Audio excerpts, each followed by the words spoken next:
gave up a TV job to start a podcast in your basement. If that doesn't scream midlife crisis, I don't know what does. It was Championship Sunday here in Indianapolis.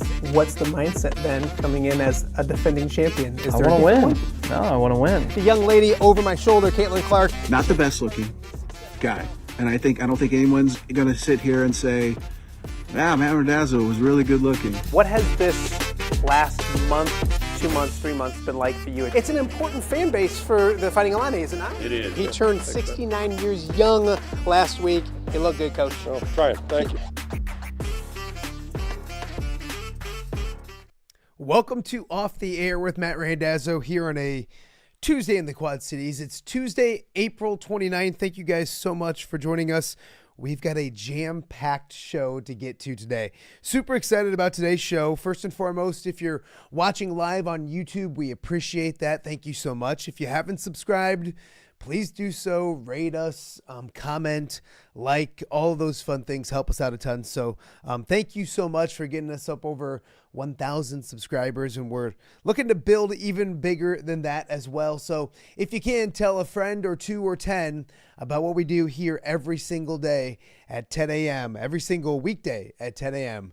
Off the Air comes your way, talking sports and a whole bunch of other stuff. Also live on X today, and as always on X, so we thank you if you're watching on X. And of course, this goes up to all the podcasting platforms as well right after the show. So if you're working out tonight, running kids around at a baseball game, wherever you're at, you want to check out the show, you can go to any podcasting platform, Apple, Spotify, iHeart, Podbean, you name it, we are on it. So check out the show via podcast. I always say it's better to listen than it is to watch. And you don't have to look at my ugly face the entire time. Plus, today's show, not a handsome show to say the least. So maybe the audio form is the best to get to. I kid. Myself, I'm ugly. The other guys, all good looking dudes. So a lot to get to today.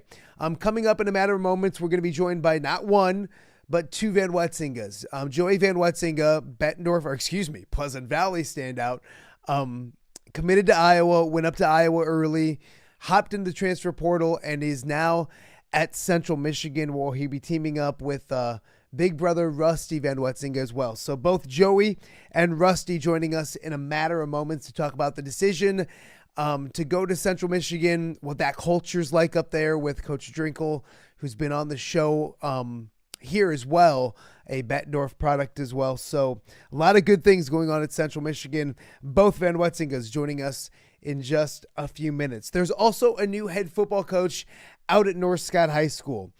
Tony Stewart has been there for 16 years, done an outstanding job.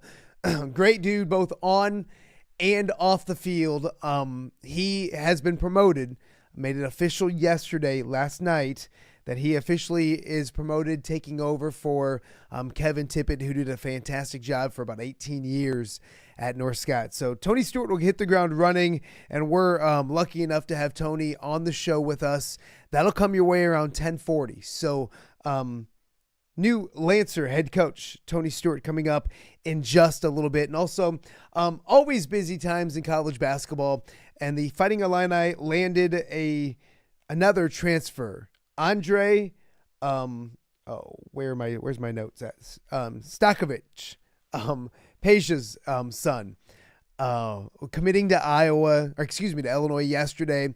Averaged 17 points a game at Cal. Really good standout, really good talent, and another foreign player. I don't know. I think he probably grew up here in the States, but of European background, heading to Illinois next year. So Kedric Prince, our favorite Illini expert, Kedric Prince, on the show, probably hour number 2 before we get to Ked, but talking a lot of Illini basketball as well. I also want to remind you guys before we get rocking and rolling that the Chuck Long charity auction is up and running as we speak. It kicked off last Thursday around midnight. It continues till Saturday, I think 8 p.m. on Saturday when it closes. So please, we'll talk a little more later in the show about it, but go check it out. If you go to CTCQC, so Children's Therapy Center, Quad Cities, ctcqc.org, Go check it out. There's literally something for everyone. It costs you absolutely nothing to go check it out, to go look, to go shop, if you will. And I promise you, when you go and you check it out, you'll be impressed and you'll probably be interested and intrigued to help kids right here in the Quad Cities. So we'll talk a little more about that a little bit later on in the show. But we start our Tuesday with two guys that are they've both been on the show before. And they've both been great to come on the show before. And now they're back once again. But now a pair of Pleasant Valley standouts playing football for a Bettendorf guy at Central Michigan. And joining me now, not one, but two Vanwetzingas. They always say what's better than one Vanwetzinga, two Vanwetzingas. We got Joey and Rusty both joining us. And it's my favorite, Rusty. It's not old man Rusty. It's Rusty Jr. I love to see that. So, guys, first and foremost, thanks for being here. We're going to start with you, Joseph, because you almost got me in trouble, I felt like, about a couple weeks ago, because you're on this great show, and then, like, 2 days later, you hopped in the portal. Just kind of take me through the process and the decision, to make the move when you did. Well, when I was getting recruited, I was getting recruited as defense and offensive line. I personally, throughout high school, I trained to play defensive line, and that was what I was hoping to play at Iowa. I was kind of kept in the dark about which side of the ball I was going to play on, and that's no disregard to Iowa. It's an amazing opportunity that I had, and I'm glad I took the opportunity. It was a great experience, but I think in the long run, if I want to be happy doing something, you want to be happy whatever you're doing. I want to play defensive line. Obviously my brother transferred then to help a lot, so I think just for the best decision for me for the next 5 years, something I can enjoy is playing defensive line, and with or without Rusty, I think it's great because Central Michigan offered, it's like the best case scenario. I could go play with my brother and play defensive line. That's what I was looking for, and so I'm happy with my decision. Joey, take me through that decision. I know you kind of mentioned it a little bit, but we've had Coach Drinkle on the show. I'm a Quad City guy. I'm a big fan of what he's going to do up at Central Michigan. What was it about that place that led you there? Obviously, that ugly brother of yours is down the bottom of the screen looking at us. But besides him, like, what was it about that place that led you to be a Chippewa? Well, I visited up there. Honestly, the team I didn't hang out with the whole team, but with the few guys I was exposed to, I could just tell by their attitude. The culture's great up there. Everyone's tight. Everyone's going to be stronger. They're excited to get up with a new coach, a new staff, and they're ready to work. Everyone's amped up to get with a new start. That's something I want to be a part of. It's just a great culture up there, great team.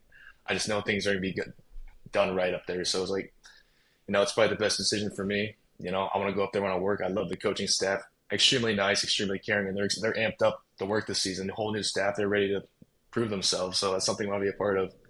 Absolutely. Well, Rusty, I want to talk to you because you're kind of watching from afar, and what goes through your mind when you find out Joey's going to enter the portal, and then we'll talk about coming to Central Michigan in a second.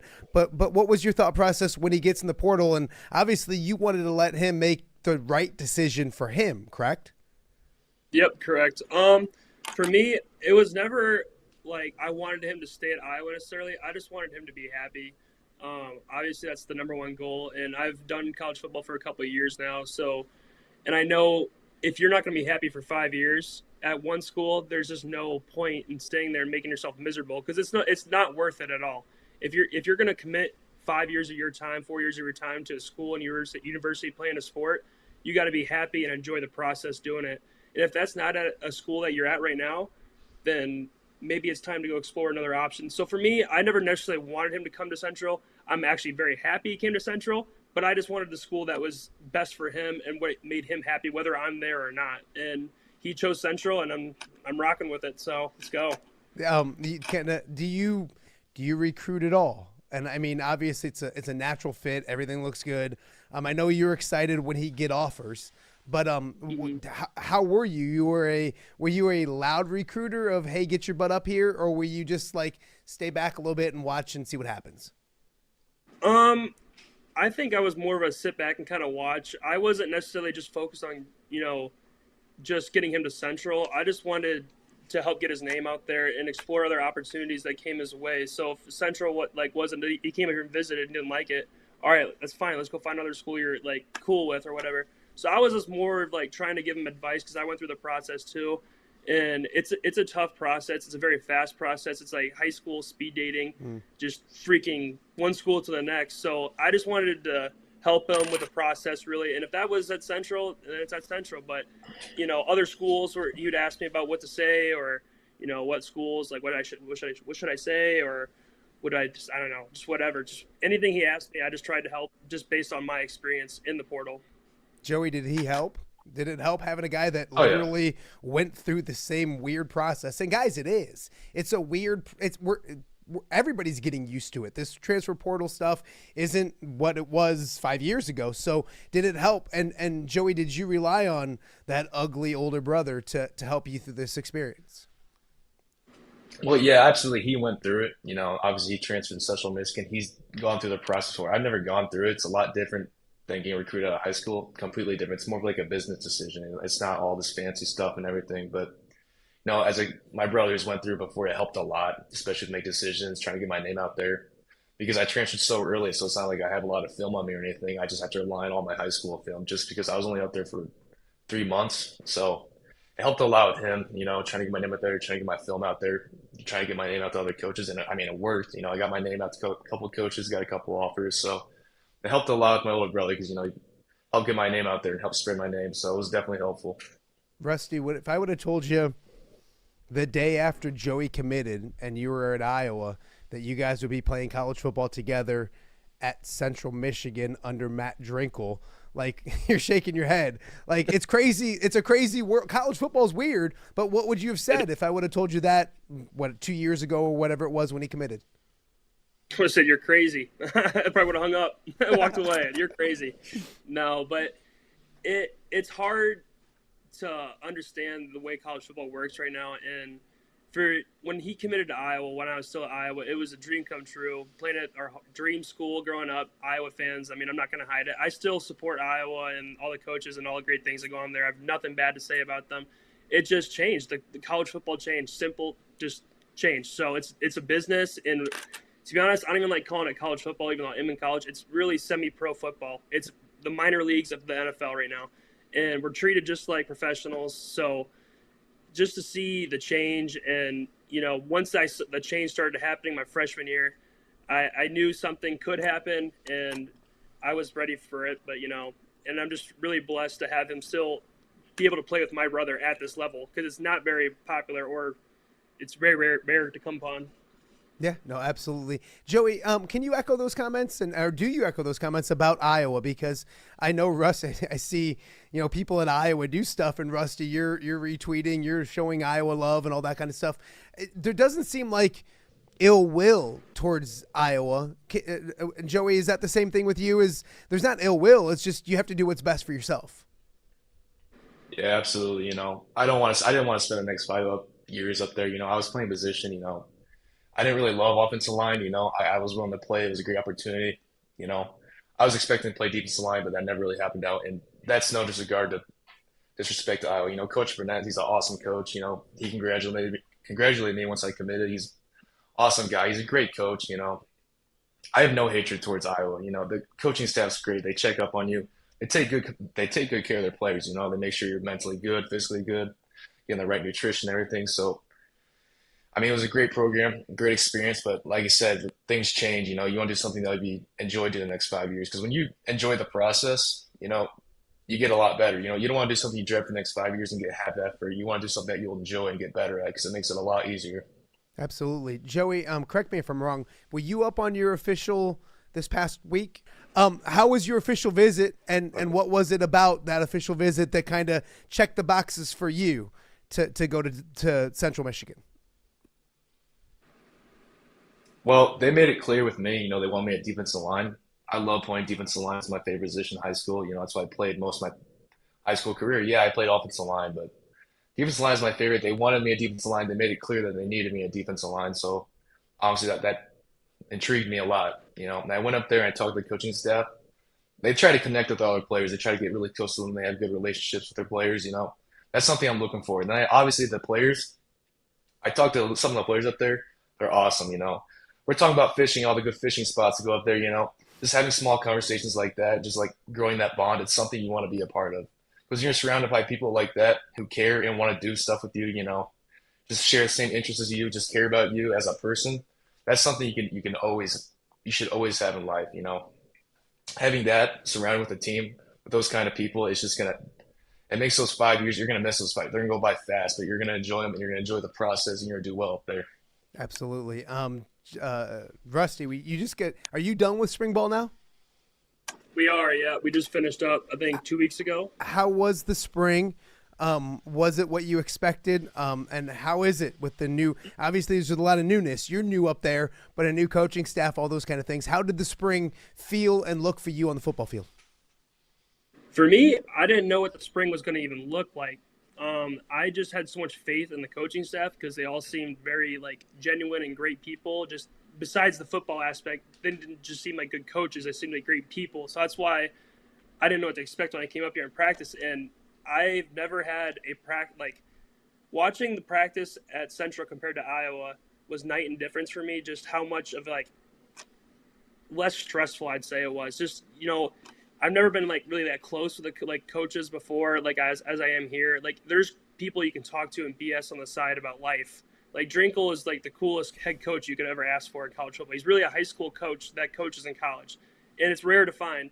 But I was actually hurt most of spring ball, so I didn't really get to practice. So I actually got to watch and just observe how the culture was. And I've never been part of a team, and it's super rare in college because most people are just focused on money and NIL now. And I've never been part of a team that's so close, which is super rare to find. So it's been a great process. Everyone's pretty close to each other, so it's like playing high school football and having fun at the college level. Really, that's what it is. Where do you see Joey fitting in, or can you see, obviously defensive line and those kind of things, but can you see him sliding in and just kind of hitting the ground running when it comes to what they're doing up there, what you guys are doing up there in Central Michigan? Absolutely, and we're actually in need of D linemen like Joey. So I think Joey can make an early impact. Just has to keep his head down, keep working, just like every kid has to. But I just think from a vocal point that Joey's going to be a freshman, whatever. Just take in the leadership because we have really good leaders on our team. We have very experienced veterans on our team at the D line position and defense, just all around. We have great leaders, and I just think just take advice as it comes and it goes, and then just keep working because an opportunity will come knocking at the door, and you just got to be ready for it. Okay, so my math, I'm not a great math guy, but there's 2 Spartans and 1 Bulldog. Now, he might be the head coach, but can't you guys corner him someday after practice? And do you even mess with that PV Bettendorf stuff with him, or do you just let that go because he's the head coach, he's the head guy? We're going to have to wait till the fall season comes when football starts, and then I'll start talking my smack. I think it was week 1, Bettendorf plays PV, I think. Yep. I'm not sure. But once it happens and PV wins, I'm going to be talking crazy. So better be ready. And Derek Fulton, Coach Fulton, he can't escape it either. He's an Assumption grad, but they're too scared to play at 5A level. They dropped down to 3A or whatever it was. But yeah, it's fine. As Pat Anger always says, if Assumption starts talking about football, give them directions to the Dome because they've never been there before. So, yeah, Pat says that, everybody, not me. Joey, before I let both of you guys go, I got to have a little fun with you. First off, do you rely on this guy for, life when you get up there? I mean, he's been there for a little bit when it comes to where you're going to eat, where you're going to hang out. Do you rely on Big Brother to kind of let you get you settled in a little bit when it comes to life outside of football? I mean, I don't really know my way up around there. I mean, we obviously explore the camps and everything, but my memory only lasts about 30 seconds, so I forgot where everything's at already. So I'll probably have to rely on him for directions and everything. So besides that, no, I don't really need him, to be honest. He's not that helpful. I don't even let ugly people hang out with me anyway, so he was never invited. Okay, so we've had a little fun on text, but I got to talk to you, Rusty, because I had a blast with Joey when we talked a few weeks ago, and I had some rapid questions. I said best looking Vanwetzinga, and he didn't even flinch. He called. So I'm going to give you a chance to your rebuttal. Who's the best looking Vanwetzinga? Me. First of all, Joey wasn't able to grow facial hair until 2 weeks ago, and decided to grow a goatee because that's all he can grow, and it looks like stubble. You just can't see it on camera right now. this took about 2 weeks to grow in, and I don't know. He's not a ladies' man. He's a pretty nasty human. Joey, straight up. you can't sit there and just take that, can you? Yeah, you Rusty's fat, so you know. Do you either of you consider your old man as like the best looking Vanwetzinga? No, not even close. No. You guys are mean. I don't even have a reasoning behind it. It's just no. Just look at him. Rusty and Joey, either one. I know your dad's influential to both of you, and has been there through all of this and high school football and way before that. To know that he's going to get to go on a Saturday in the fall and maybe watch his two boys play college football together. What do you think that means to him? And I know he loves you guys way before football, way more than just football, but that's got to be cool to think about for him to experience some fall Saturday, hopefully a lot of fall Saturdays.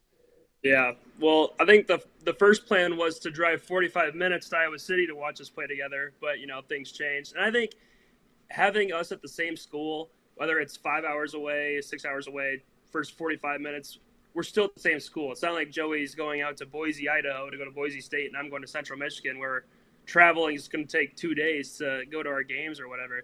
I think this is probably the best thing just for not just my dad, but the entire family to get to watch us together, less stress, and then just watch us grow as people and not just players.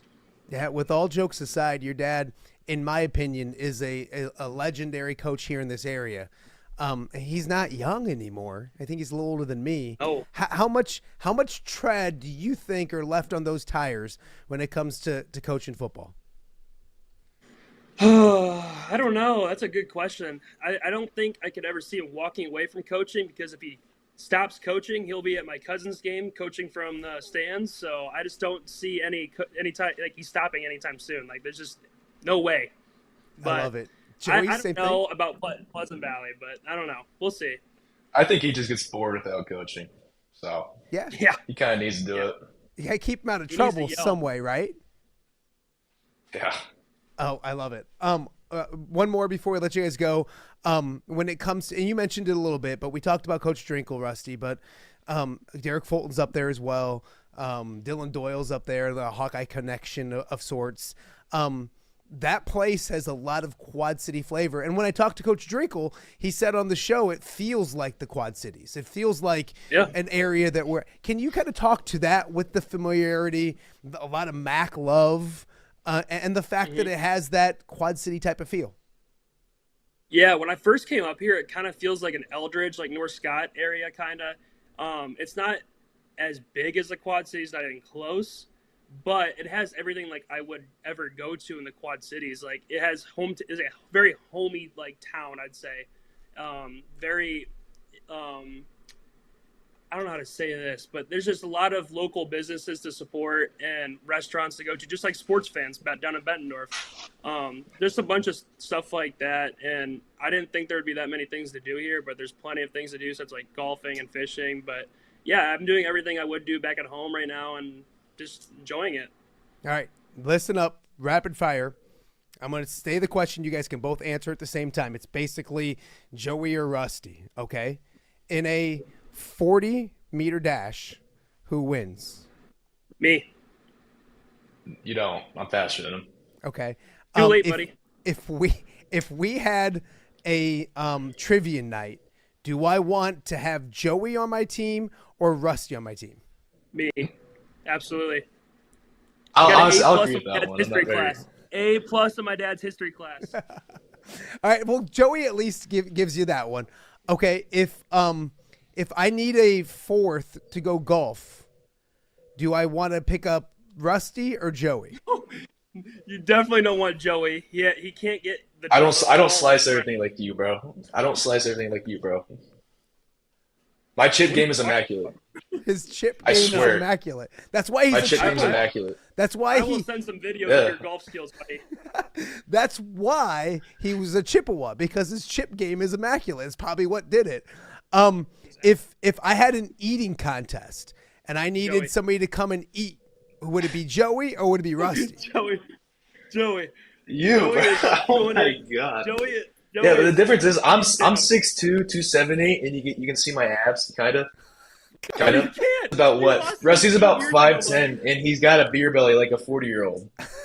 Okay. No, now real quick, Joey, you can either see your abs or not see your abs. Kinda doesn't go. You don't kinda have a six pack. You either have a six pack or you don't have a six pack.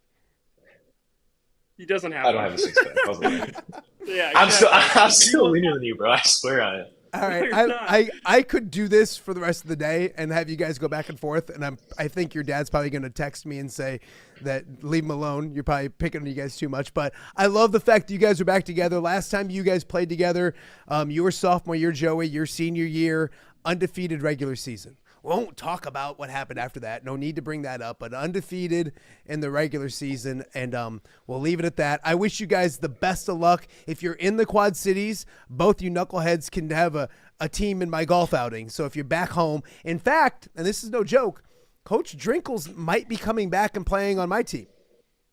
Really? He's tossed it Okay. out. We have text messages going. It's me and Anger and Joe Conklin, and we may be tossing Coach Drinkle in as well. So bring Coach Fulton back and somebody else, and let's see that chipping skills, Joey.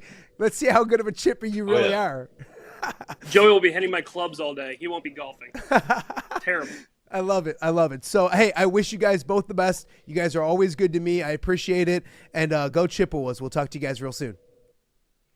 Sure, thank you. Thank you. All right. That is Joey and Rusty Vanwetzinga. What I always say is what's better than one Vanwetzinga? Two. And we had both of them here on Off the Air with Matt Randazzo. We got a lot more to get to. We got a jam-packed Tuesday of Off the Air. We'll be back right after this. All right, be honest. Are you craving Hungry Hobo again? You know, that fresh sliced meat piled high on those amazing sandwiches, hot off the grill chicken and steak with all those delicious toppings, the biggest and best selection of baked potatoes, or simply some waffle fries dipped in cheese. Well, now that Quad City favorite is even easier to get.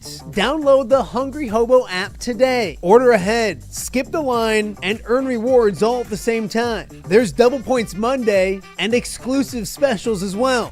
With 12 locations in the Quad City area, it's Hungry Hobo. Now even easier to find, but still hard to resist.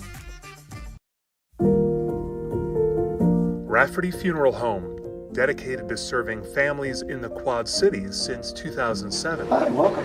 Here, come on in. An experienced staff plans each service to reflect the unique life and legacy of your loved one. Rafferty Funeral Home is proud to serve our community with dignity, respect, and compassion, helping you to celebrate your traditions and lasting memories no matter your faith, culture, or budget. Rafferty Funeral Home in Moline. Call today to discuss prearrangements.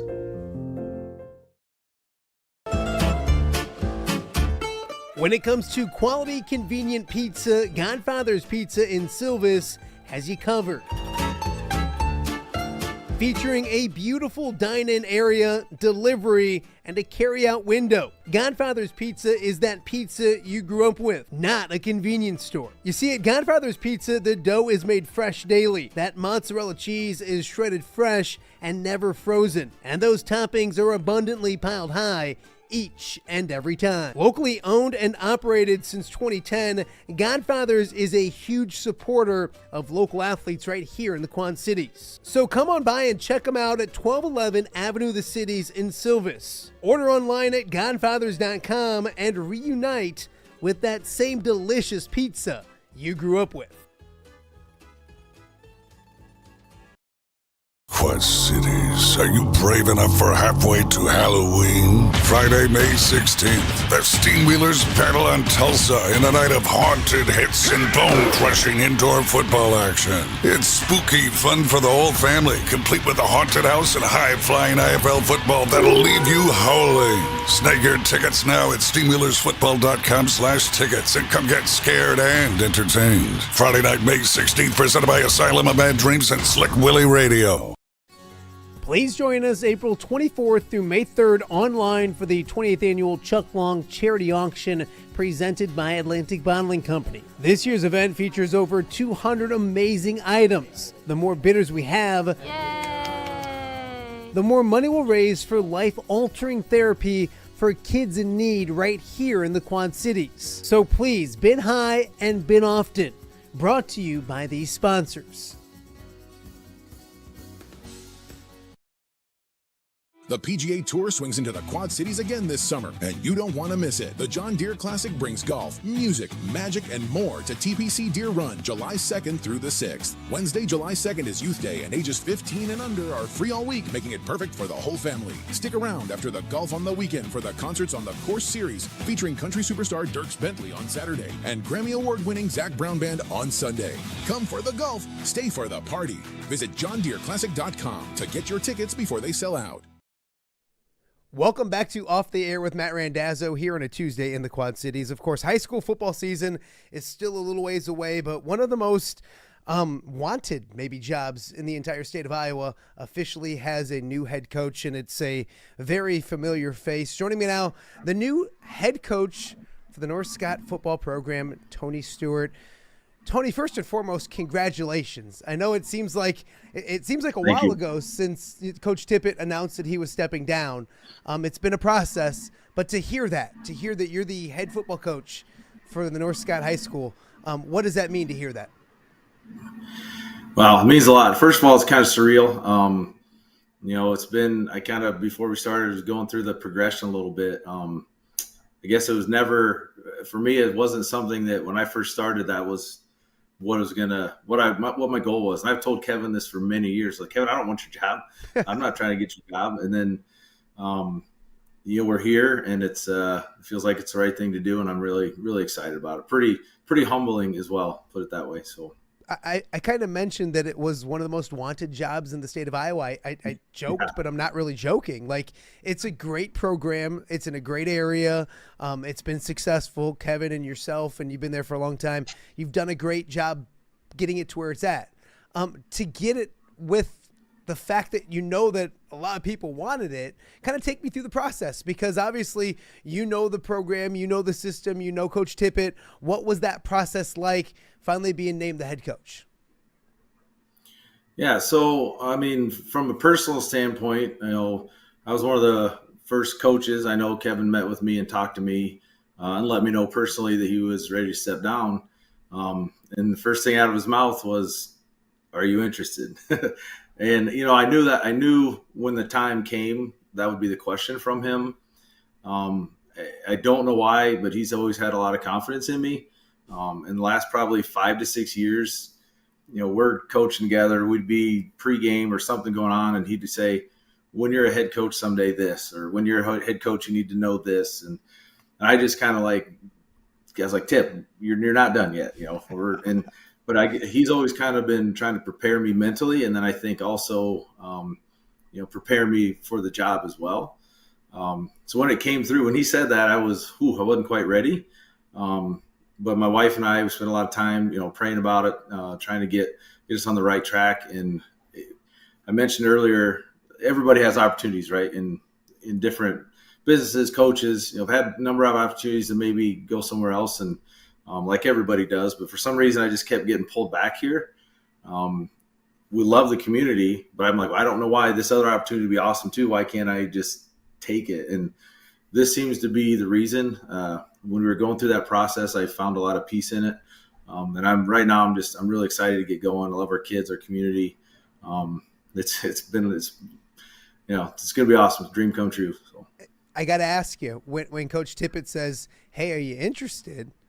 What came out of your mouth? Did it take a little bit to make sure and talk to I'm just like you. I got kids everywhere and a brilliant wife. So a partner in crime, I usually don't, I don't know if I can buy some clothes without asking my wife first, that kind of stuff. Right, what came out of your mouth when he said, "Hey, are you interested?" Man, before what came out of my mouth, I was emotional both ways. We have I went through every emotion. I was mad for a minute, and then I was sad. I had some tears. And then it's like, man, yes, but I need some time. I just had to process. I wasn't ready. I didn't honestly. Kevin is such a humble, selfless person that he wasn't 100% sure whether he was going to be done this year or not. It took to get through the season and then a couple weeks and he decided, but it was in the back of his mind. He never wanted anything about this year to take away anything from the kids. Didn't want it to be about him at all. So us as coaches, like, we had no idea. I thought he was in it for the long haul, and he's 18 years. It's tough.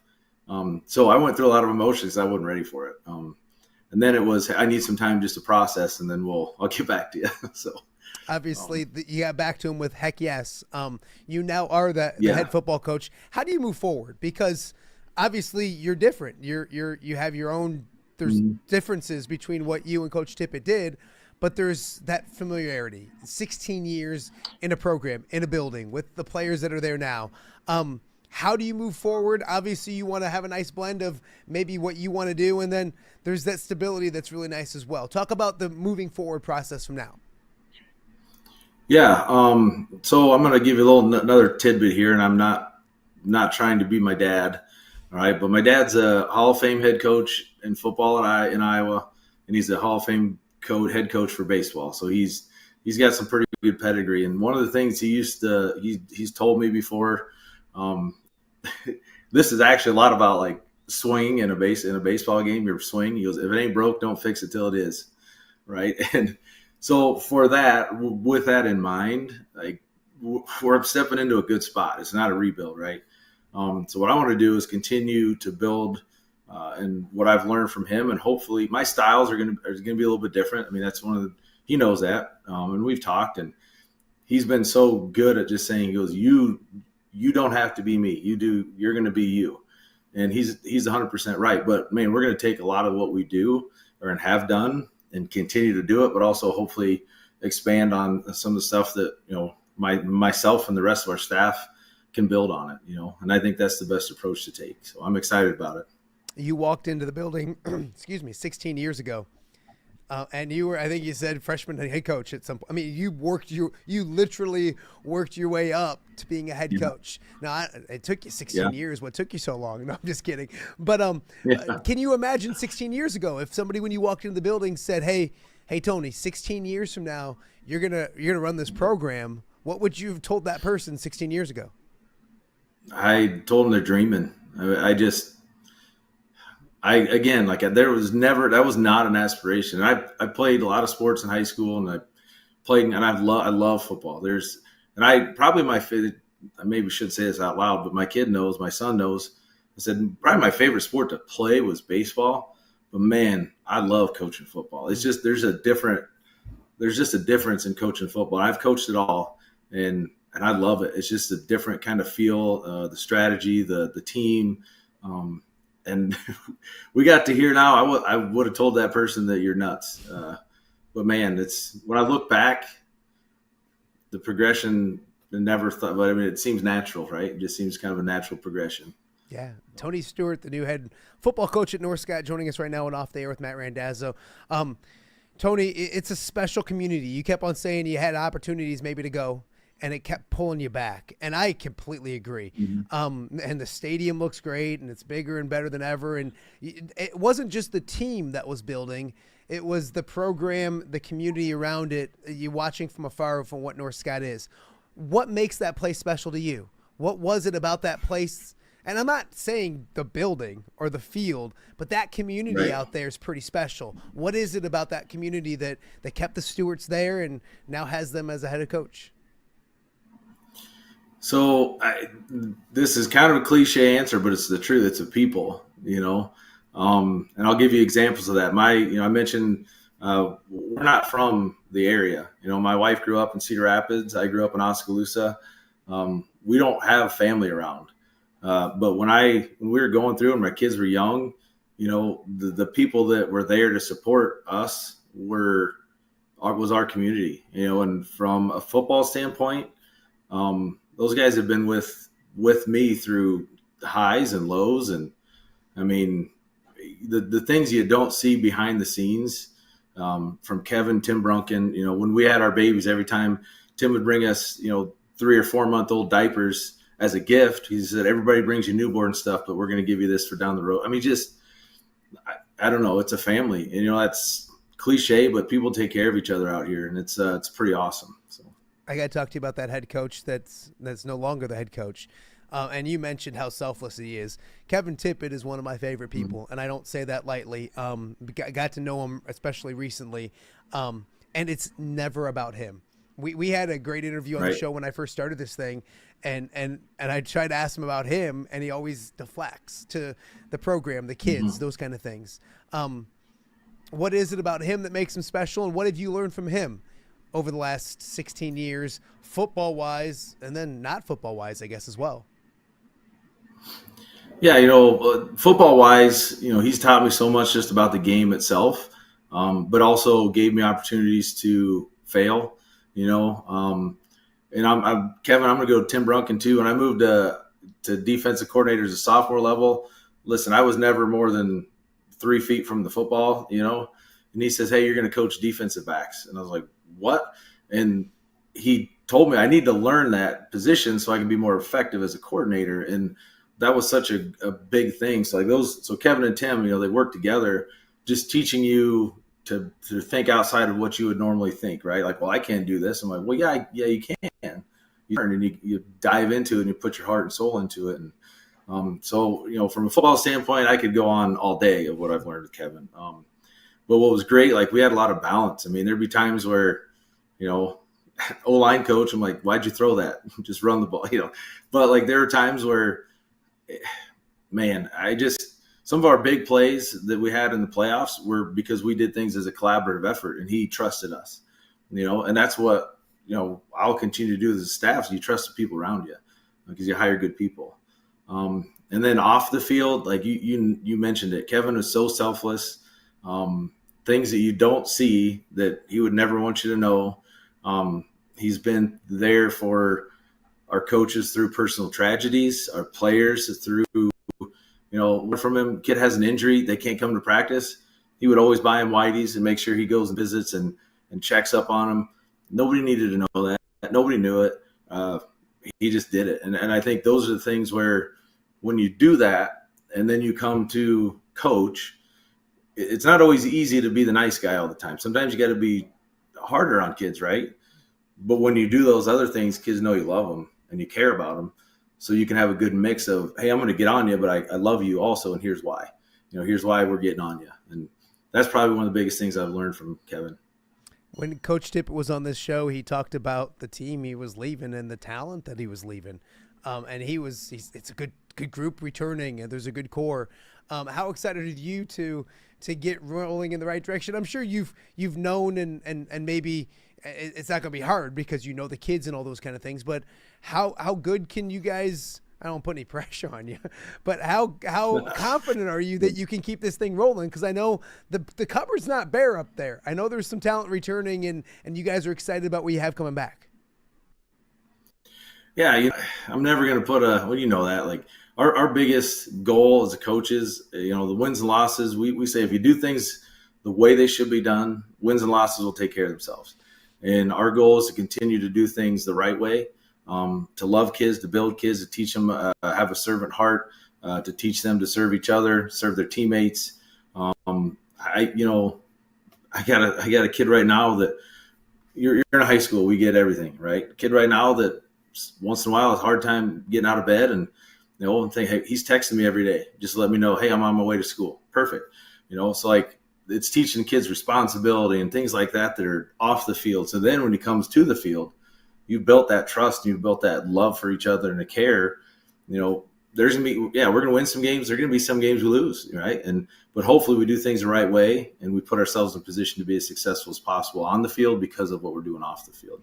Tony, I've watched this program get better every year from the start of the season to the end of the season. I'll be on a podcast or we'll talk or whatever. People ask me about North Scott, and I always said Coach Tippet teams get better throughout the season. obviously that's something you want to continue. What is it about that? Is there a formula or what is it about? Because I think you would agree, you watch a North Scout football team, and I'm not saying they're not good early on, but they're always getting better throughout the season. And that's what you want as a head coach, isn't it? Yeah, I think, a lot of that goes into your preparation, right? I mean, and then us as coaches is figuring out your kids. And one thing we've done so well over the years is every year is a clean slate, right? So, our kids are coming in, everybody has an opportunity to compete. There's times where as you get through the year, at the beginning of the year, we may look a little bit different towards the end of the year because we're giving kids opportunities, trying to figure out where they fit. But the whole time, it's not, you don't focus on the wins and losses. You focus on the preparation, the day to day. And if you do that and you can get the kids to do that and to believe in that, like what just happened in the past is done. Now, how are we going to get better? And that's been a huge thing. And we come in and, we avenged, big loss. Man, I wish our playoff game against Western Dubuque on Thursday night, I would have told, I knew we had no shot of losing that game. Like our kids' mentality had flipped from, oh man, these are a tough game to we will not lose this game. And to me, when I guarantee you a lot of people in our community and around the state and maybe half a second in our own head was like, of course, Western Dubuque again, first round, right? That was about 2 seconds until Coach Tippet and Coach Brunken said, that's exactly what we want. Because we told you at the beginning of the year, we're going to get another shot at them and we got it, and I get fired up about it because our kids believed it and they knew it and they came out with a completely different mentality in that game. And we played well and happened to get it done, So I think that's why you get better, That's how you improve throughout the year. Absolutely. Tony Stewart, new head football coach at North Scout, joining me. A few more for you before I let you go. When I talked with Coach Tippet after he was all done, the old retired guy that he is, I asked him where he was going to be during the fall and how much around would he be and all those kind of things. I can't quite remember exactly what he told me, but I think he kind of said he's not going to micromanage or anything, but he'll be around. Have you talked to him? I'm sure you've talked to him, but where do you think he'll be in this kind of thing? And I know he'll be there for you whenever you need it, but how much do you plan on, bugging the old guy when he's golfing someday and say, hey, what do you think of that? Obviously he's going to be somebody that's going to be there for when you need it. Yeah. He already has, I've already had questions and that, and he told me this a long time ago, but all of a sudden, you're not just coaching football anymore, right? Like there's so much other stuff that goes along with it. And so I was prepared for that, but I also didn't like, shoot, what do I do with this? What do I do with that? So I got an open line to him if he needs me. And I think in the fall, the great thing is like right now he's not coaching. So like I can say, hey, why don't you coach these kids here? Cause you're not on staff anymore, but he can do that. He will be an open book. I think it's just gotta be a balance. I got to trust our staff now. And the questions that I ask him have to be, things that I think he's comfortable answering. That's all. That's what I can't go to him and they would have hired the wrong person if I would go to him on everything. Sure. Like, well, what do you think about this play? Game planning. That's not fair to him. That's why he got out of it. And that's what, again, we're always going to agree on everything. No staff ever does, right? Yeah. So now, I can just ask him some questions here and there. And instead of him saying, yeah, I don't like it, I can say, yeah, I don't like it this time. We're using it this way. I love it. Did he warn you about the media and having to do stupid interviews with people like me and these kind of things? It's a different thing. I joke a little bit, but also that comes along with the stuff that you didn't have to deal with before. Me bugging you. Yeah. You kind of know that that's going to happen. And he, the things that for him would be like after a big win and you just want to get to the players for a minute. And he'd always say this, like, I know it's important. You got to do it, do the media. And then you get to the other players. Like he, doing it for 18 years, I think he realized those were some of the things he missed. But me being new, it's new to me and it's exciting and it's going to be, it's fun. I knew it was coming. So. He would join us all the time, especially since we started doing the live remote stuff over at WQAD. He would join us all the time. He was great. One more for you. How does the staff look? Is it arranging chairs? Is there still a lot of familiar faces? Kind of take me through that part of it as you move on towards next fall. Yeah, so we lost a few people. I think Kevin and Tim, obviously, and then one of our sophomore coaches we knew was going to be done after the year, and then a couple guys are volunteering. The great part of that is it gives you an opportunity for look how I progressed, right? We got some guys who are going to be ranging, moving around. Really excited. We hired. He was on the board agenda tonight too. Sean Gerard. He's a North Scout Hall of Famer. Played football at UNI. He coached with us for probably 4 or 5 years, like 15 to 19, I think, somewhere around there. And then he was a chiropractor in town, and he just needed to get his business set up, so he had to step away with his family. Every year I bug him. He's a great guy. I was like, you need to come back. And everybody has certain gifts, and for me, I'm pretty good at judging people, I guess, or just getting a feel of people. And from the day I saw Sean coach, I'm like, that guy's a coach. Like, he's a great coach. So he's going to hop back on board, going to help with our varsity DBs and kind of help our new defense coordinator with some schematic stuff. I'm really excited about him. And then we got a couple other young guys coming on board. And so I'm excited about it. It's going to be a little bit different, a little change, but it'll be fun to go through.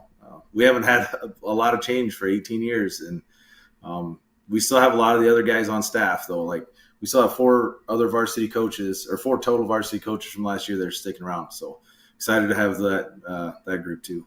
Absolutely. What's the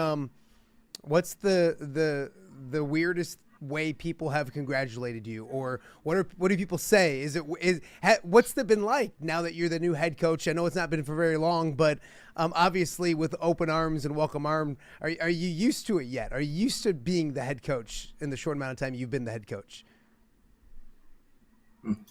It's still kind of weird to hear that right now, but I'll get used to it. And the biggest thing is just when former players especially have reached out and been like, I'm really happy for you. Like, I'm really glad it's you. That to me is the best thing, because those guys that are gone, they don't have to do that, reach out and say those things. And that's probably I don't know if it's the weirdest, but probably the most impactful, just from former players and things like that believe in you, believe in the program. I love it. Tony Stewart, new head football coach at North Scott. Super proud of you. Super happy for you. I know it was a wanted commodity. I know it was a wanted job. And I said in the back of my mind, I'm like, there's a guy who deserves it. I hope he gets it. And that was you. Hit the ground running. No pressure. You need to go to the Dome every year. You need to win yourself a state championship, but no pressure at all, right? Yeah.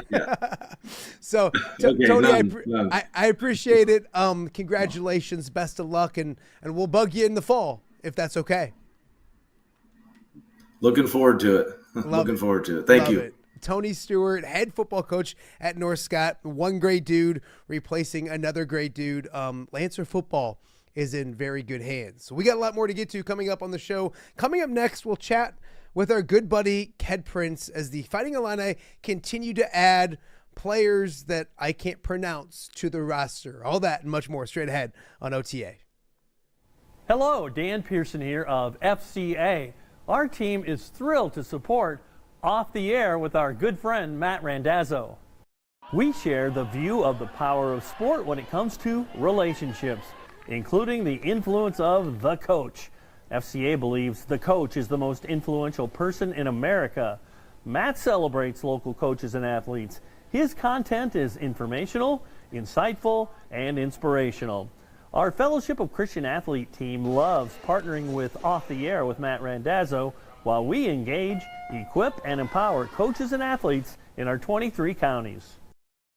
FCA, the heart and soul in sports. View from the West, the podcast covering Illinois high school football. It's going to be a hard-hitting game. It's going to be great football. Weekly analysis and reaction from around the western side of the state of Illinois. This is the game we had circled when the year started. Follow along on YouTube and subscribe wherever you listen to podcasts. It's big-time football out there tonight, and I know we can play big-time football. View from the West. We got you covered.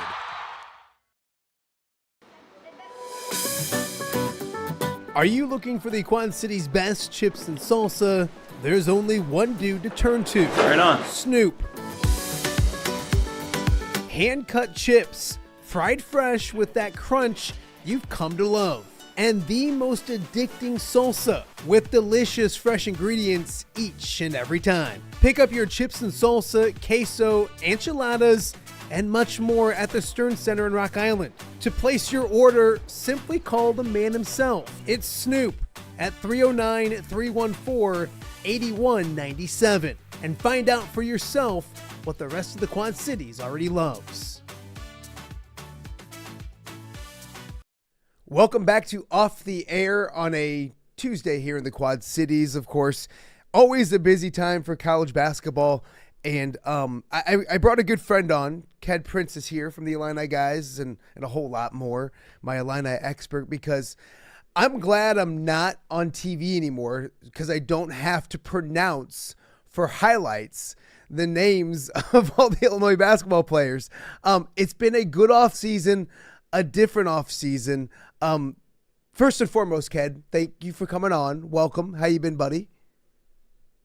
I feel great. This is the best I felt, Matt, and man, it's good to be back. I'm golfing again and exercising, going to the gym. I mean, it's the best, healthiest I've been in 5 months. So you got me at the right time. I love got a little it. bit of a cough still from bronchitis, but once I get rid of the cough, it's probably because I talk too much. Once I start talking too much, which I'm sure some of your listeners don't want to hear, I get one of those attacks. But other than that, I feel good, buddy. You know what they say? A happy Kedric Prince is a good Kedric Prince. I think people actually say that. That's like a saying out there. So I'm good to see to see you smiling, my friend. I'm happy about that. The Illinois landed another big commitment. Let's talk about him first. Former Cal forward, and I think he started at Stanford as well. Andrej Stojaković. The name sounds familiar. That's Peja's son. Kind of talk about what Illinois is going to get. He's a young man that averaged 17 points a game last year in the ACC. This is a guy that I wanted on that roster once he went into the transfer portal really, really bad.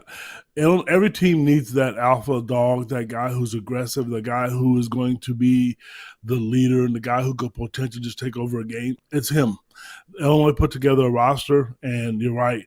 You have to try to remember all these names, and they're all, I mean, I'm sure you've seen all the memes on social media, but actually Brad Underwood kind of joined in with it. If you look at his new Twitter page today, he kind of, with the AI images, I don't know how they do it. It's kind of cool. They can put faces on uniforms and people in different clothing, and they got that whole European look with Brad Underwood, had the cigarette hanging out of his mouth, and it looks really cool. It's really cool.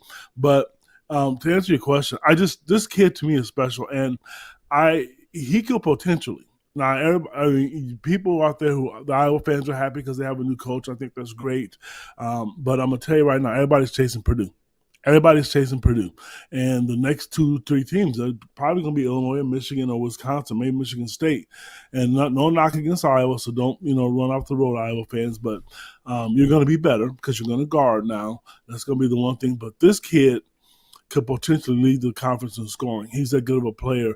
I mean, he put up some great numbers against great teams, 37 against Stanford, 31 against Clemson, who beat Duke at home.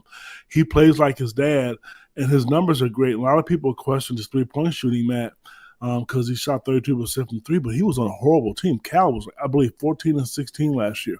He's going to be playing with a much better supporting cast, and for those who knock Illinois, the biggest reason he came was because Illinois has putting guys in the pros. Ayo Sumo, Terrence Shannon, Marcus O'Mass didn't go to pros, but he had an unbelievable year. And then you got Will Riley and Kasparas Yakashonis, if I said that name right, that they're all going to be NBA guys. And so is his dad playing in the league, and Illinois is an attractive place for him. And I'm not going to lie, they paid a pretty good penny to get him. He's one of several, like you said. I think I've seen the Balkan states, Illini and all that kind of stuff, which is good. David Mirkovic hasn't officially signed yet, but he's committed. Can you tell us a little bit about him and his game? Because I think it's funny because you never know what a high school kid's going to do, but you get a transfer. You can always look and say, like, okay, and you can do it with the Stojaković kid. Like, he was at Cal. You can watch film. You can easily see, him playing in the ACC. Some of these guys, you can get some film on, but you don't know a lot about that come over from Europe. So give us a little detail on David. I heard it's David Mirkovic. Well, here's the deal with him. This is I don't like to do comparisons, and every so often I will. Iowa fans, and I know one of our friends who I could not stand watching as a player growing up, was now one of my best friends. I shouldn't say best friends, good colleagues, is Jess Settles. David is a Jess Settles type player to me. We had a chance 2 weeks ago. He was on the Nike Hoop Summit and was on televised on ESPN. I got to watch this kid play. He is a bruiser. He has a motor that's 100 miles an hour, like Jess Settles. He's tough. He's physical. He is your typical Big Ten guy, and I like that about him. They're going to have a hard time keeping him off the floor because he's not the most overly athletic guy, but his footwork around the rim, and he's strong and he can shoot it.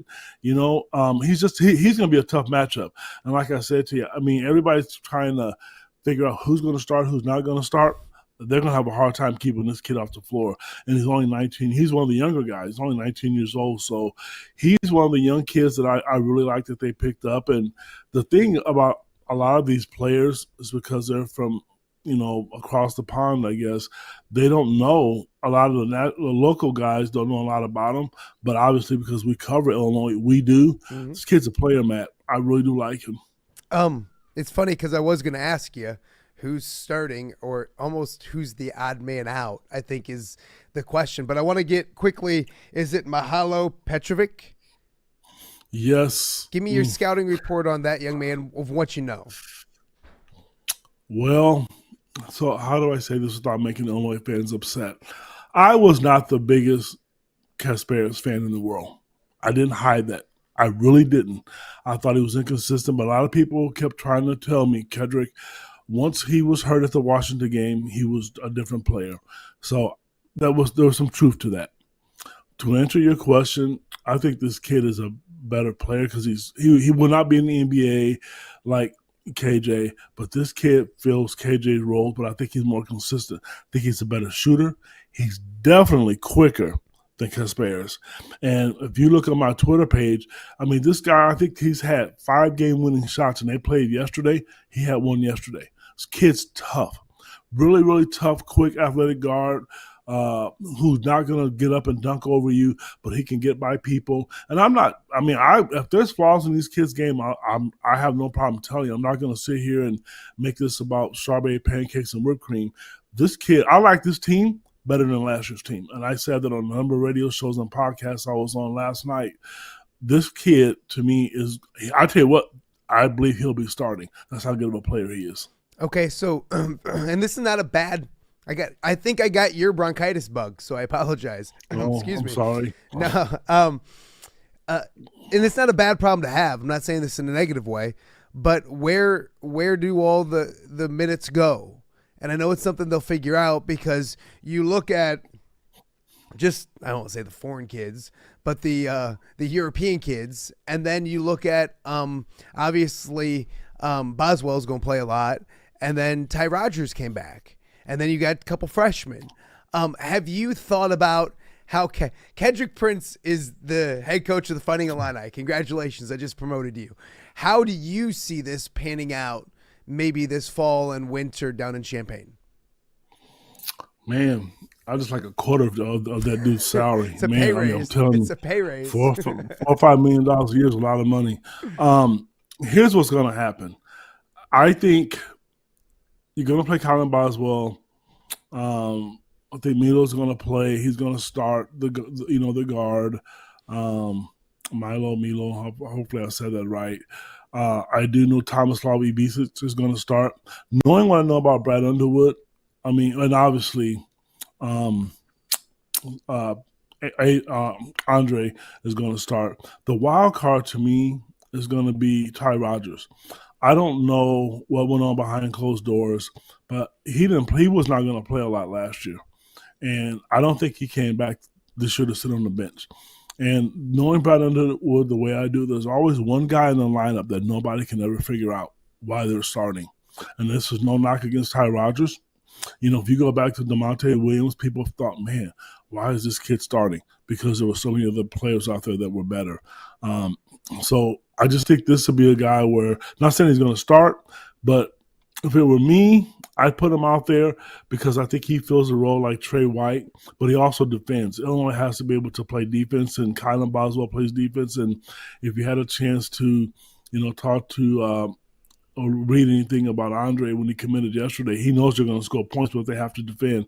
And then you got the big fella, which we just talked about. If he's going to take somebody's spot because he's a big bruiser, because the Big Ten's that way, it's going to be hard to keep David off the floor. But then you got Zonomir, Tomislav's brother, who may be a better three-point shooter than his brother is. So they have some options. The key is going to be who they can keep happy off the bench. And you have those freshmen, you got to feed them. Because if you don't feed them, like Matt, you and I talked yesterday, they'll leave. They will leave. And, I was hoping they went after another mid-major guard just to score. But then I thought, you know what, that's not right, because they have two freshmen that a lot of people don't know anything about, because nobody cares about freshmen much anymore. Not just Illinois. Look across the country. Nobody cares. We were having a meeting at one of my other companies. Well, are we going to go to high school events this year? Because a lot of coaches don't go to them. Mm-hmm. They'll go one day or half a day, and they leave. The transfer portal has revamped and changed the game. So keeping those kids around is huge. Finding a 4-year player, Matt, you asked me, a 4-year player, those days are about done, man. Yes. I mean, they're really done. My son was in Iowa City Sunday, and he saw Brock Hardy. I mean, they were at a store. My son was just passing through, and and I know some of the fans were kind of irritated with him, but I'll tell you, he didn't want to leave. Fran had a big impact on these kids. That kid went into Iowa planning on being there all 4 years. I mean, he told my son that. I mean, we talked about it yesterday. But those days are pretty much done, man. I mean, you star player, if you're not an NBA player, don't expect all these kids to be on your roster every year. Yeah, no, I completely agree. And I'd love to see Illinois, like you said, you got to make them happy. And if they're not going to be happy, and if they don't feel like they're part of the future, maybe they stay one more year, but then they up and go. Brad Underwood's done a good job throughout the years of just developing or adapting. Adapting to what. When did this start? I mean, he's done it, and he obviously last year he got a couple, and then he went it all in this year. But I've heard they've done their research. It's not like they're just going over there new to the game. They've had an eye on Europe for a few years. Do you know anything about that? And how did this new era, I guess you could say, of Illinois basketball, how did it begin and how did it develop? Well, the one thing, whether you like Illinois, Brad Underwood or not, I will challenge anybody to tell me. I'm not saying he's the best coach. He's certainly not the worst coach. Name a coach in the Big Ten who can adapt and make changes the way he can and on the fly. People locally, all the media guys, and nationally would tell you that. When he first got to Illinois, he had a team with Mark Smith and a bunch of guys. They used to play up the line. They were aggressive. They were in your face, trying to turn you over. It didn't work. He was drawing a ton of fouls. People didn't like it. So he changed mid-year. Coaches don't do that, especially at his age. Most coaches his age, they have a system, you like it or you don't. Like Fran. Fran had a system, you like it, you don't. Tom Izzo, his system, you play in it or you don't. Brad will adapt. So then he went to the whole Kofi era. Because just think about it. Guys like Kofi aren't in the NBA anymore. Brad wanted to be powerful. He wanted a guaranteed 20 and 10. Got that every night. Then he started looking at, and he told me this personally. This isn't me just guessing. He made a comment to me once. We were at an AAU event. I've won the Big Ten title. I've won Big Ten tournament titles. I've got my team in the tournament every year. He's gone to the Final 8. He wants to put guys in the NBA. He wants to put more guys in the NBA. He wants one and dones because it's attractive. So what he has done is the game is evolving. And I think what people are going to see, and remember this podcast, people are going to start doing what he's doing. They're going to start going overseas because if you look at the NBA, and there are guys who are American players will tell you the game is changing because those kids overseas in Europe, they play basketball when they're in 3rd and 4th grade. They start literally teaching them the right way to play the game. So the game has evolved. Illinois runs an NBA-style offense. And I know what team it is, but I'm not going to put that out there. But they do it. And it's attractive to those players in Europe because that's what they do. And what's in the NBA right now? So he adapts, and I think you're going to see, especially with Andrej Stojaković, you're going to see in KJ other teams start doing the exact same thing as Brad's doing because he was the first coach in the Big Ten to grasp the transfer portal. Some people frowned on it. Brad went with it. He was like, you know what? And I got to respect this dude at his age. Most people don't do that. Yeah. So, like him or not, the game is changing. It's not a knock on the American players because it's just not. But at the same time, the way the game is changing, I think he has to step up on everybody else in the Big Ten right now. No, he's done a good job of adapting for sure, and you're going to see people continue to do it. Kedric Prince joining us. A few more for you before I let you go. You and I and a lot of people saw this Illinois team this year and said they're probably a year away, or they're not quite old enough, which is crazy because 10 years ago, everybody wanted to be young and talented and all that kind of stuff. And now it's about having as much experience and men as possible. Is this group, and I mean, you look at these guys, they've played pro ball. A lot of them has played pro ball over in Europe for years. Are they old enough? Do you feel like this team is matured enough that come the NCAA tournament, come the Big Ten tournament, those type of environments, they're ready to respond and play well? Are they old enough? Great question. I'm glad you asked that. And again, I said it during the season. I said it on multiple radio shows and interviews, and I'm saying it on your show right now. This team, to me, is better equipped to handle the Big Ten and the NCAA tournament than last year's team. When they got beat by Kentucky last year, most of the guys who were honest with themselves, because they could have all the love fest they want for KJ. I'm a man of my words. Again, I wasn't sold on him, but he was young, and so was Will Riley. He was young, and they all had their moments. This group is old, and I said on those radio shows, you have to get old. And people are like, "Oh, not every team is old." Duke was young, but it was Duke. I mean, hell, they had the best player on the planet. Hell, you had the best player in college basketball who was probably better than some of the NBA guys. So that helped. But the teams that were really good, and I remember, I forget the coach's name. He's the coach of Villanova. It slips my mind right now. But he made the comment. Yes, Jay Wright, thank you. He made a comment a couple years ago. You can be attractive and get all the one-and-dones you want. But with this transfer portal, the teams that are advancing and the teams that are older are going to win. Let me ask your listeners this. This was the first year. What was the Cinderella team at this year, Matt? I didn't see one. There wasn't one. There wasn't one. I didn't hate it. I'm sorry to say this. I know that some people are different with this, but like I enjoyed the heck out of the Final Four. Like that was high level, quality, really good basketball, and I was okay with it. I'd like good one or two, but I prefer good basketball over San Diego State making the Final Four. That's just me. People are different, but that's just me. See, I don't mind that run. I don't want to see them in the Final Four, but I understand because what that does, it brings excitement to the tournament. So, like let's say, for example, Iowa. There's a lot of Iowa fans who don't want to even spell Illinois. But if Illinois got beat by Seton Junior High School or Williams Junior High School, that's coffee talk. That's fun. It really is. I mean, and if Iowa didn't make the tournament, it's fun for Illinois fans, whatever the case may be. Those things are great to talk about. But my point is, those young teams like that, they're not going to survive with this transfer portal because you know what coaches do? They go get the best players from those schools, and they put them on their rosters. And so I do like this team better. They're older. They are older. The Visas boys, they'll be 22, 23.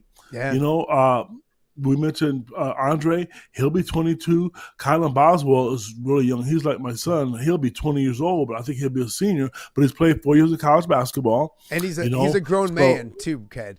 That's not a boy. He's a grown man. That's a big kid.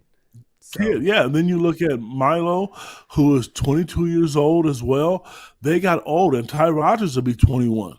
They got old. And that's going to pay dividends because you're not going to panic. They've played professional ball overseas for a long time, and Ty's been in the system.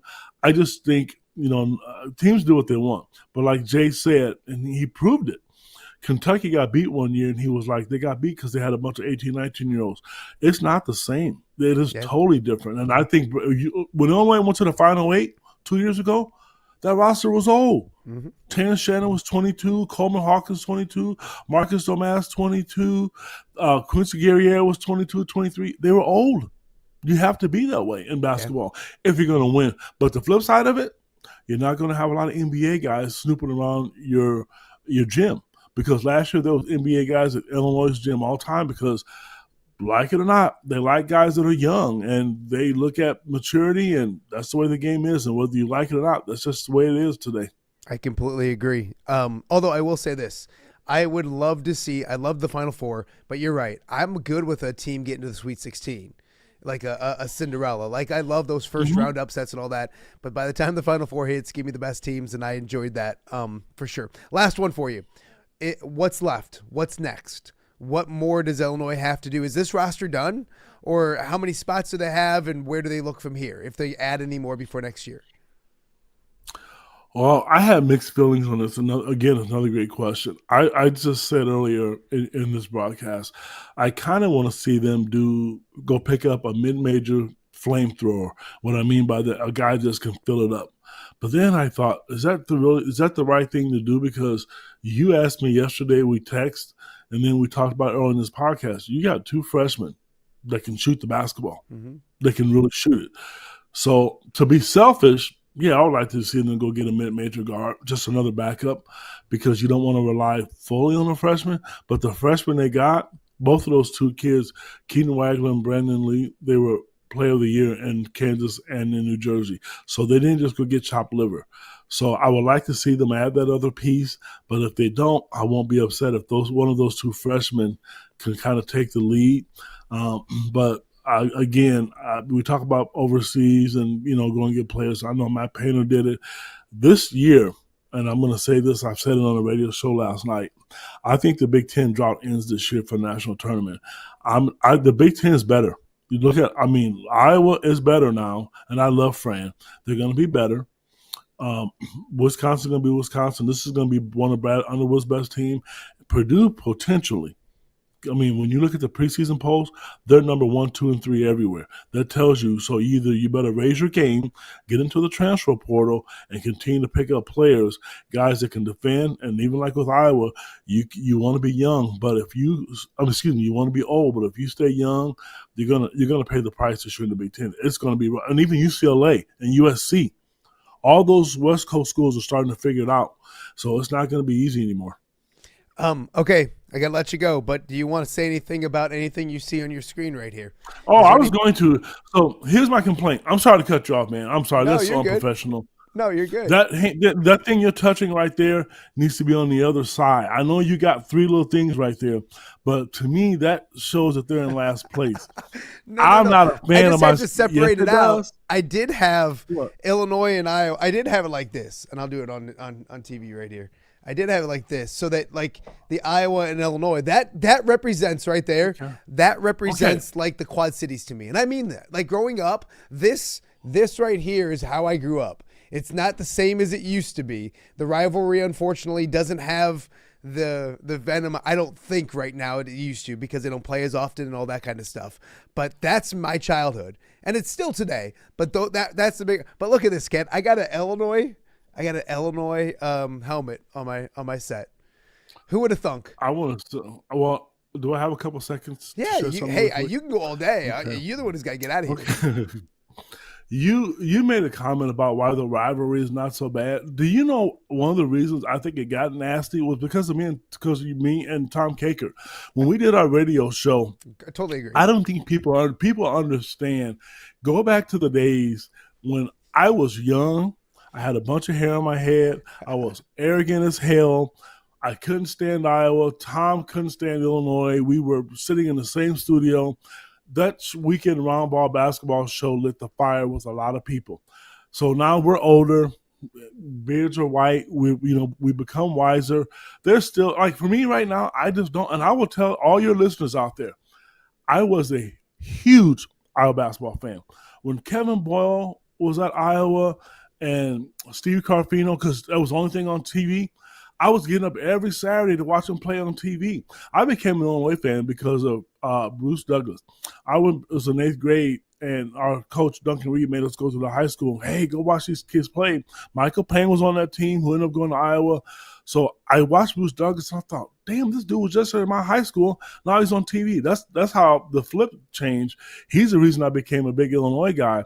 But for years, man, I tell you, I really played. I wanted the uniform, Steve Carfino's uniform. There was one kid, I can't forget his name. I feel so bad. Maybe I'll show my age. I went to a 3-on-3 Gus Macker tournament, and he was an Iowa player. He was from Chicago, couldn't shoot. And I was the biggest trash talker. I still kind of am. No. And people, listen, we had to get a police escort out because I was talking so much trash to this guy. Gosh, I'm going to have to get his name, and I really apologize, but he really couldn't shoot the basketball. And You're I was still talking talking about it trash. being on TV. I am. See, I'm trying to get you some ratings, man. No, But I love it. That's what happened to the rivalry, and it stinks that it's gone. I don't like the way the TV networks and the way they view the rivalry. I know Iowa Tom mentioned that it was Minnesota and Nebraska. I understand it.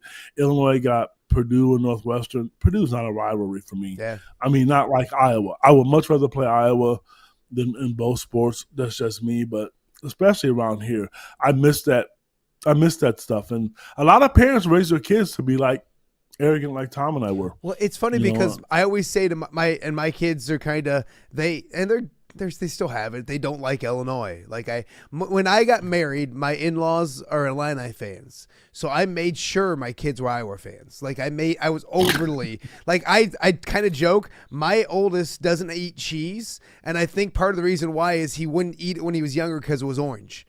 And he didn't want to have anything to do with orange. I'm not kidding. Like that's, I think, part of the reason.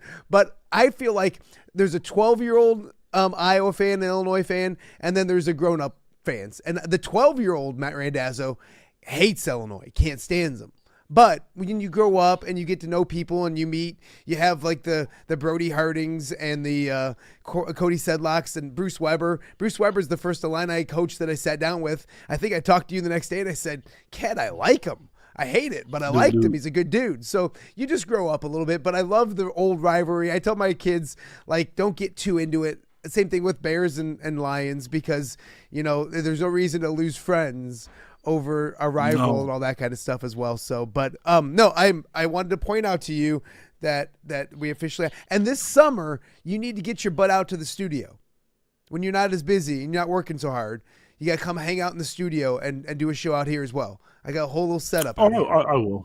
So I will. Now that I'm healthier and I don't want to get your kids sick and you sick, I'm about 90%, to where I want to be. So I just got back to the gym, man. So I'm gonna get out there to your show and I'm gonna rub that orange helmet. And you talk about kids, you want to know some passionate Illinois fans.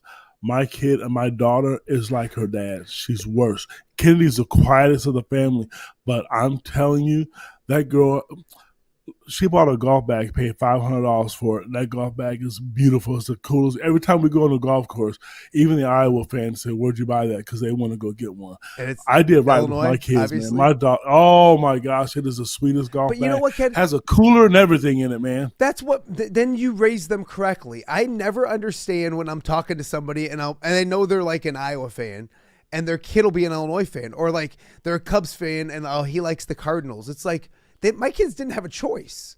Like, what do you mean? Like, they didn't have a choice. Exactly. I almost joked with my wife, like, religion can be one thing. I get sports. You know what I mean? Or whatever. Yeah. Like, there's a priority, and sports was number one. So it means you raised him well. So, Ked, I appreciate it. Check out all his stuff. Ked Prince. It's at Ked Prince, right? For X?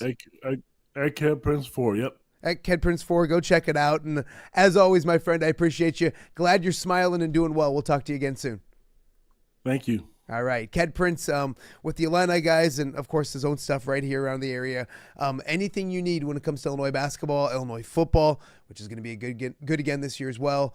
Check out Ked for all that information. Well, we got more to get to. You're watching Off the Air on a Tuesday right here in the Quad Cities. All right. Be honest. Are you craving Hungry Hobo again? You know, that fresh sliced meat piled high on those amazing sandwiches, hot off the grill chicken and steak.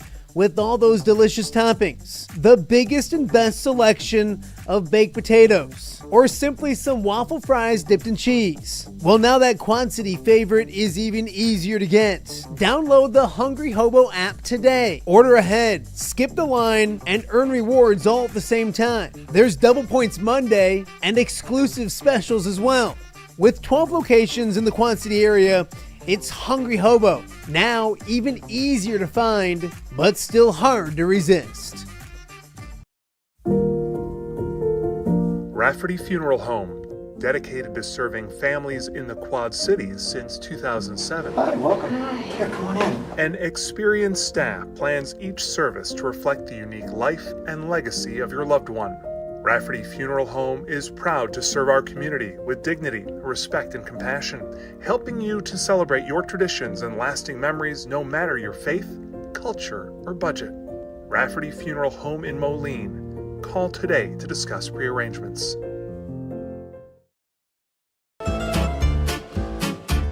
When it comes to quality, convenient pizza, Godfather's Pizza in Silvis has you covered.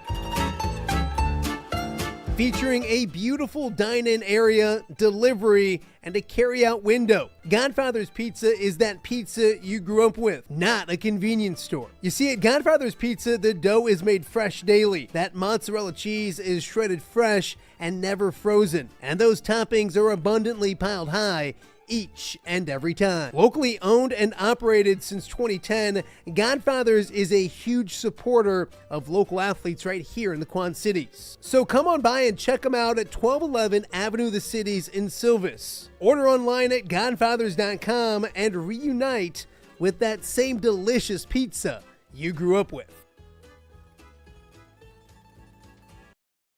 Quad Cities, are you brave enough for halfway to Halloween? Friday, May 16th, the Steamwheelers battle on Tulsa in a night of haunted hits and bone-crushing indoor football action. It's spooky fun for the whole family, complete with a haunted house and high-flying IFL football that'll leave you howling. Snag your tickets now at steamwheelersfootball.com/tickets and come get scared and entertained. Friday night, May 16th, presented by Asylum of Mad Dreams and Slick Willie Radio.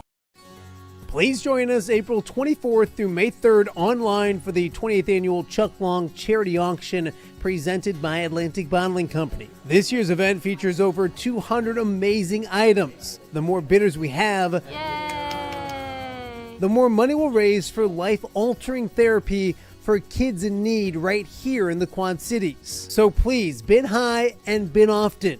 Brought to you by these sponsors.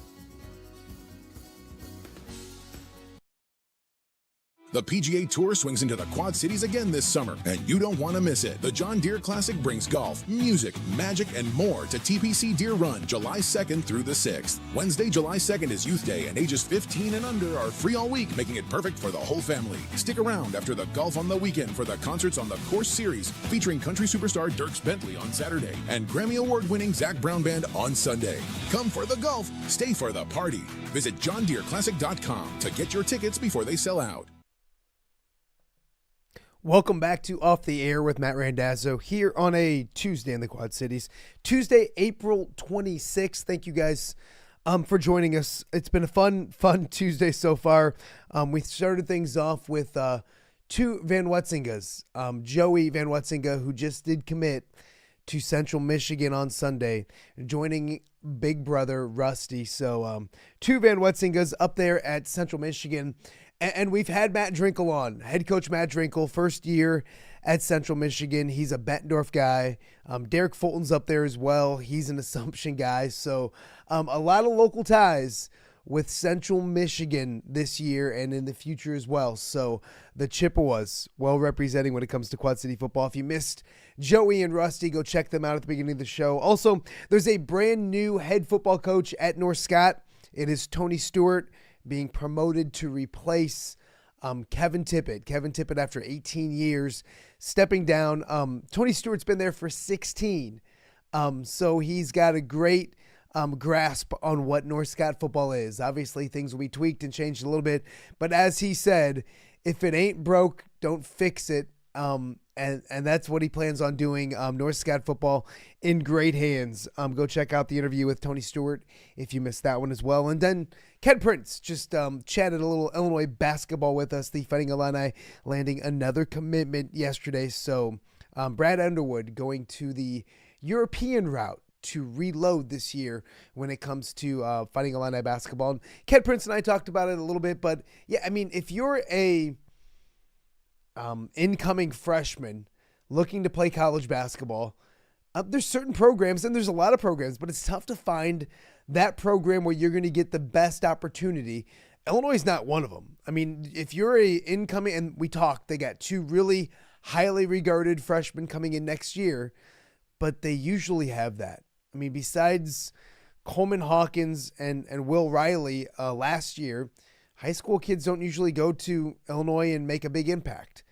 Ty Rogers was one of them, but he sat out last year, and we'll see where he fits in this year. So just a different time in college basketball, but give Brad Underwood credit. He's adapted well, being one of the first to adapt the transfer portal and now kind of moving overseas and taking advantage of some talented people, some talented players in Europe as well. So go check out Kedric Prince as well. If you missed yesterday's show, we had James E. Sullivan Award winner Lexi Rodriguez, a Sterling standout, 2-time state champion there, Nebraska volleyball All-American, and won the Sullivan Award about a week ago. So great catching up with Lexi. Go check that out. Pat Anger was on as well.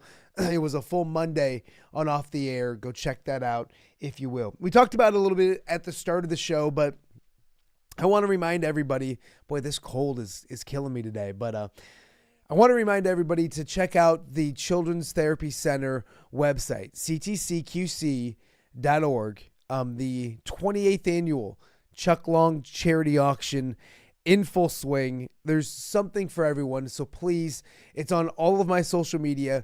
Click the link and just go check it out. You don't got to buy anything. We appreciate if you bid, and if you do, but just to click and look and check things out costs you absolutely nothing. But of course, when you get there, bid high, bid often. Help us help kids right here in the Quad Cities. One item up there is dinner for 2 at Me and Billy, accompanied by Pat Angerer, Tom Kakert, and myself. So obviously I put that in order of relevance. Pat Anger, one of the best in the business, a great human being, plenty of stories, so he's worth the price of admission.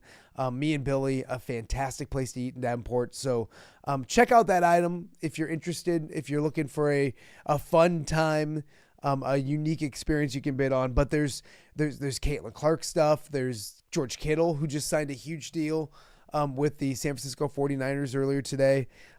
There's something for everyone. So go check out the items, bid high, bid often, and help us help kids right here in the Quad Cities. One other thing, we are less than 7 weeks away from the 11th annual Guy Randazzo Memorial Golf Outing.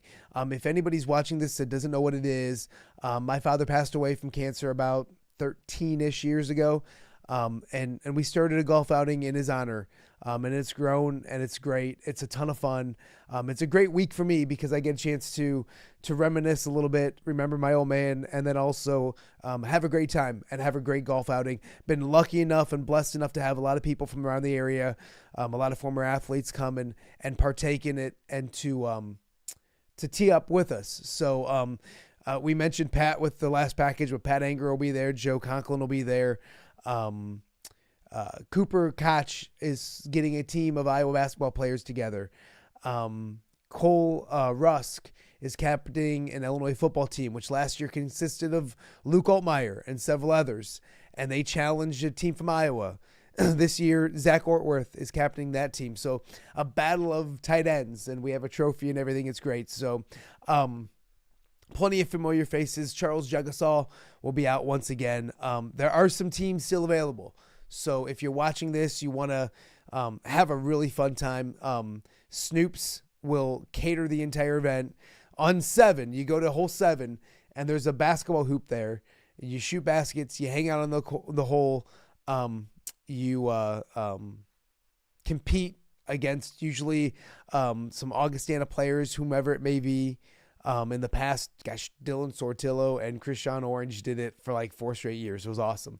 So Nicholas Bayer's been out there as well. So we have fun there. And then you also get chips and salsa out on the course as well. So you'll see familiar people from WQAD.